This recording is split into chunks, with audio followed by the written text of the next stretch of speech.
Subjetividad objetiva, geometría proyectiva. Siglos después, en el Renacimiento, una cultura con renovada confianza redescubrió a Platón, retomó su cruzada por el ideal y a la vez abandonó su alejamiento del mundo. Los artistas y los artesanos, humanos, marcaron el camino. El desafío al que se enfrentaron es muy básico. ¿Cómo puede una pintura bidimensional representar la geometría de los objetos del espacio tridimensional? Esto era un problema concreto y práctico, en un tiempo en que no se conocía la fotografía y en que unas significativas fortunas privadas se estaban acumulando. Los patrones querían tener imágenes que ofrecían un registro permanente de cómo eran realmente ellos y sus posesiones. A primera vista, puede parecer que nada podría estar más lejos del deseo de Platón de acceder a una realidad más profunda, más allá de la apariencia superficial de las cosas. La ciencia artística de la perspectiva trata por entero de capturar la apariencia superficial de las cosas. Y sin embargo, hay un sentido en que dominar la apariencia de las cosas nos acerca a su esencia, porque, entendiendo cómo la misma escena puede parecer diferente según el punto de vista desde el que se percibe, aprendemos a separar los accidentes del punto de vista de las propiedades de la cosa en sí misma. Tratando objetivamente la subjetividad, la dominamos. Hasta aquí las generalidades. Los primeros pasos de este trabajo ya nos revelan sorpresas deliciosas. Simplifiquemos el problema hasta su esencia desnuda, tomando una sección transversal del lienzo y el paisaje, de modo que ambos aparecen como líneas, en la figura 10. Figura 10. Los puntos a lo largo de la línea horizontal, el suelo, se proyectan sobre un segmento de la línea vertical, el lienzo. El límite infinito de la línea horizontal, que nunca se alcanza en la realidad, se proyecta pese a ello sobre un punto en el infinito, real y finito en el lienzo. Punto en el infinito. Los puntos de nuestro paisaje simplificado al máximo, un plano horizontal que se reduce en sección transversal a una línea, proyectan la luz en líneas rectas hacia el espectador. Son las líneas discontinuas de la figura. Siguiendo esas líneas hasta su intersección con el lienzo, cuya sección transversal es la línea gruesa vertical, determinamos dónde los distintos puntos del paisaje deben aparecer en la pintura. Como se ve, los puntos cada vez más lejanos se proyectan cada vez más arriba en el lienzo, pero cuando consideramos puntos del paisaje cada vez más distantes, la velocidad a la que sus imágenes escalan por el lienzo va reduciéndose. Los rayos de luz que los conectan tienden a un límite horizontal, representado en la figura por la línea de puntos. Esa línea límite no corresponde a ningún punto real del paisaje y, sin embargo, interseca el lienzo en un punto específico. Justo ante nuestros ojos ha ocurrido un milagro conceptual. Hemos capturado el infinito. Cuando miramos el paisaje, hay un horizonte. El horizonte no es una cosa física, sino una idealización. Representa la frontera de nuestra visión y yace a una distancia finita. Y aún así, la imagen que el horizonte proyecta en nuestro lienzo es incuestionablemente real. Es un punto único y específico, el punto en el infinito. Otras maravillas nos esperan cuando restauramos tanto el lienzo como la base del paisaje, ambos un plano, a sus dos dimensiones originales. Supongamos, para simplificar, que el lienzo es perpendicular a la llanura. Ahora tenemos que imaginar muchas líneas rectas en el paisaje. Cada una se extiende hasta el horizonte y cada una proyecta su punto en el infinito asociado sobre el lienzo. Descubrimos, sin embargo, que todas las líneas paralelas de la llanura se dirigen hacia el mismo punto del horizonte. Esto salta a la vista en la figura 11. Figura 11. Las paralelas se encuentran en el horizonte en un punto de fuga común. Una vez que estés atento a este fenómeno, lo verás por todas partes a tu alrededor. Llamamos a ese punto el punto de fuga de la familia de paralelas. En el idioma adecuado para el lienzo, podemos decir que las líneas paralelas se encuentran en el punto de fuga. Aquí la poesía mística emerge como una descripción directa de la realidad artística. Distintas familias de líneas paralelas definen distintos puntos de fuga, que juntos definen el horizonte. Si lo proyectamos de vuelta al lienzo, el horizonte genera una línea horizontal, capturando el horizonte como una colección de puntos al infinito. El horizonte conceptual, en otras palabras, se proyecta sobre el lienzo como la línea tangible al infinito. Descubrimientos como estos emocionaron y fortalecieron al artista científico ingeniero renacentista Brunelleschi. Desarrolló esas percepciones en una técnica poderosa para producir dibujos realistas. En un famoso experimento, utilizó la geometría proyectiva para dibujar una representación precisa del aspecto que tendría el baptisterio de San Juan, en Florencia, visto desde la entrada de una catedral vecina, entonces en construcción. Como se muestra en la figura 12, lo organizó de forma que un espectador pudiera comparar el dibujo, reflejado en un espejo, con el baptisterio de verdad, revelado cuando se retira el espejo. Un agujerito en el dibujo permitía la visión. Figura 12. Artilugio de Brunelleschi para comparar su dibujo, basado en la nueva ciencia de la perspectiva con la realidad. Espejo con un agujero para mirar, línea de visión, pintura con un cielo gris pulido. Esta ingeniosa demostración produjo una enorme impresión en los artistas de la época, que adoptaron con entusiasmo las técnicas de Brunelleschi y las desarrollaron con ímpetu. Poco después, el júbilo exuberante de la perspectiva infundía obras maestras como Entrega de las llaves a San Pedro, lámina G, de Pietro Perugino. Lámina G, Entrega de las llaves a San Pedro, de Perugino. La alegría de la perspectiva.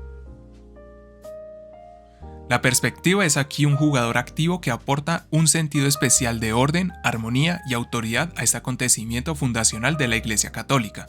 El fresco está en la Capilla Sixtina. En la lámina H he esbozado el proceso por el que puedes hacer un dibujo preciso en perspectiva de un suelo pavimentado, con baldosas cuadradas, visto de frente y desde arriba, y que se extiende a lo lejos hasta un horizonte infinito. Lámina H. La hermosa construcción geométrica en el corazón del dibujo en perspectiva.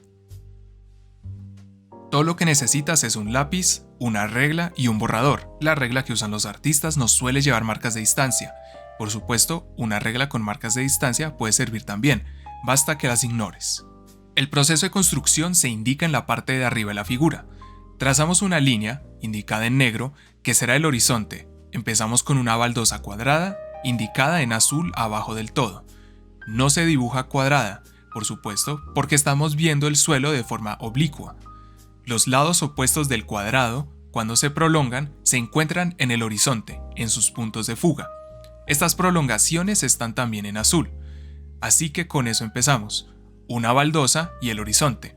El desafío es entonces dibujar todos los demás cuadros iguales del pavimento como aparecerían, en perspectiva, a un observador real. La observación clave es que las diagonales de los cuadrados también forman una familia de rectas paralelas. Esa familia de paralelas también se encontrará en el horizonte, en su punto de fuga. Podemos dibujar la prolongación roja de la diagonal de nuestro cuadrado original para localizar el punto de fuga, y luego volvemos desde ese punto de fuga, con las líneas naranjas, para obtener las diagonales de los cuadros vecinos.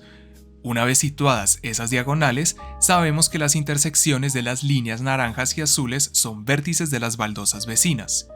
Las líneas amarillas, que pasan por esos vértices y por los puntos de fuga adecuados, contienen por tanto los lados de esas baldosas. Y ahora podemos seguir. Las intersecciones de las líneas amarillas laterales con las líneas naranjas diagonales son los vértices de nuevos cuadrados. Puedes repetir el proceso tantas veces como quieras, hasta que pierdas la paciencia, se te gaste el lápiz o tus baldosas se encojan hasta dimensiones atómicas. Para completar la construcción, no tienes más que borrar las diagonales y, opcionalmente, poner todas las líneas del mismo color para llegar a la figura de abajo. El escorzo en esta figura es extremo, como si estuviéramos viendo el suelo a vista de hormiga, de cerca y desde poca altura, para enfatizar lo muy distintas que pueden parecer unas formas iguales, como estas baldosas. Por supuesto, puedes mover el libro y ver la imagen desde distintas perspectivas. Verás distintos tamaños aparentes de las baldosas, pero siempre el mismo patrón de intersecciones. He dibujado esta construcción una docena de veces o más, y aún así cada vez siento un estremecimiento cuando emerge ese suelo pavimentado. Es un pequeño pero genuino acto de creación. Me parece que es el tipo de cosa que cualquier artesano disfrutaría. Me he dado cuenta de que valorar estas ideas básicas de la perspectiva abre mis ojos. Más exactamente, esas ideas llevan el mensaje de mis ojos a un contacto más directo con mi mente consciente. Sobre todo en un entorno urbano, descubro a menudo muchos conjuntos de líneas, físicamente, paralelas, alejándose hacia distintos puntos de fuga. Cuando estoy atento a estas cosas, mi experiencia es más plena y vívida. Ojalá te pase a ti también. Mediante una imaginación disciplinada, trascendemos la caverna de la sensación ignorante.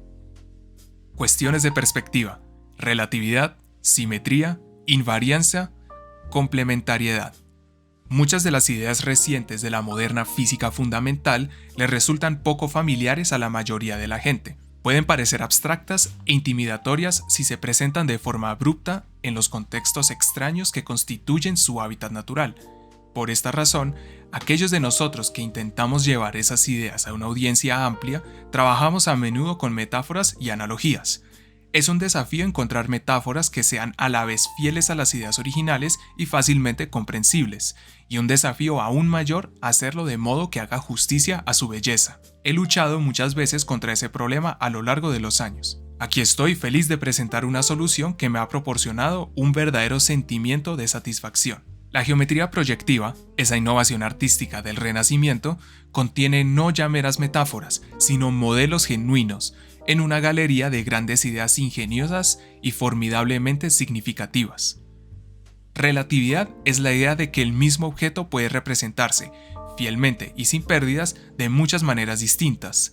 La relatividad, en este sentido, es la misma esencia de la geometría proyectiva. Podemos pintar la misma escena desde muchas perspectivas diferentes. Las disposiciones de la pintura en el lienzo serán diferentes, pero todas ellas representarán la misma información sobre el objeto, solo que codificadas de distintos modos.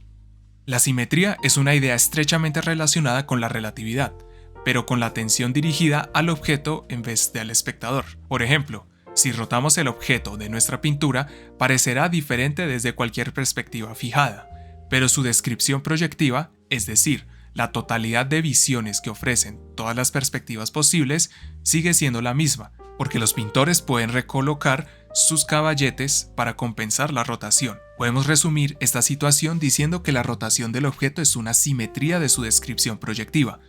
Podemos cambiar el objeto rotándolo sin cambiar su descripción proyectiva. Como volveremos a destacar en posteriores ocasiones, la esencia de la simetría es el cambio sin cambio. La invarianza es el contrapunto de la relatividad.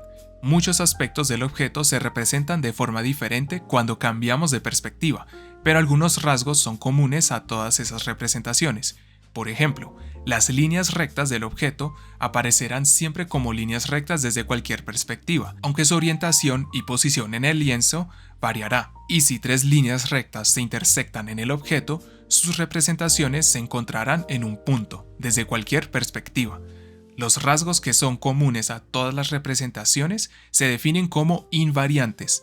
Las cantidades invariantes son profundamente importantes, porque definen rasgos del objeto que son válidos desde cualquier perspectiva. La complementariedad es una intensificación de la relatividad. Es uno de los principios profundos de la teoría cuántica, pero su importancia como entendimiento de la naturaleza de las cosas va más allá de la física. La complementariedad es, según creo, un descubrimiento genuinamente metafísico, una verdadera rara avis. En su forma más simple, la complementariedad dice que puede haber muchas visiones distintas del objeto que son igualmente válidas, en principio, pero que para observar el objeto, o para pintarlo o describirlo, tienes que elegir una en concreto. Si eso fuera todo, la complementariedad sería un comentario menor de la relatividad. La novedad que surge en la teoría cuántica es que resulta imposible que dos retratistas cuánticos retraten, desde diferentes perspectivas, el mismo objeto al mismo tiempo, porque en el mundo cuántico debemos tener en cuenta que la observación es un proceso activo, por el que interactuamos con nuestro objeto de estudio. Tratemos de ver un electrón, por ejemplo. Para hacerlo, tenemos que irradiarlo con luz o con rayos X, pero la luz transmite energía y momento al electrón, y por tanto puede alterar su posición, que es justo lo que queríamos determinar.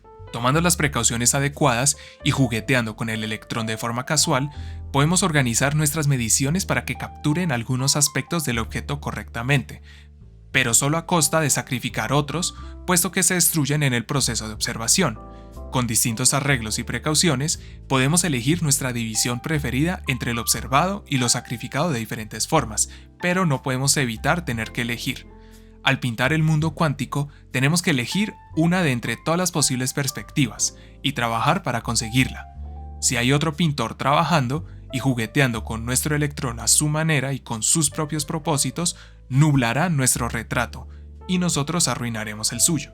La versión fuerte de la complementariedad, la que la lleva más allá de la relatividad, es la siguiente. Hay muchas visiones del objeto igualmente válidas, perspectivas, en el sentido general de la palabra, pero son mutuamente excluyentes. En el mundo cuántico, solo podemos materializar una perspectiva cada vez. El cubismo cuántico es imposible. Estas grandes ideas, relatividad, simetría, invariancia, complementariedad, conforman el corazón de la física moderna. Deberían ser, aunque aún no lo son, centrales para la filosofía y la religión modernas. En todos esos contextos, a veces aparecen en formas extrañas y abstractas que pueden resultar desconcertantes. Es una posibilidad maravillosa, en caso de confusión, recordar la geometría proyectiva, donde podemos verlas encarnadas en imágenes artísticas, bellas y tangibles.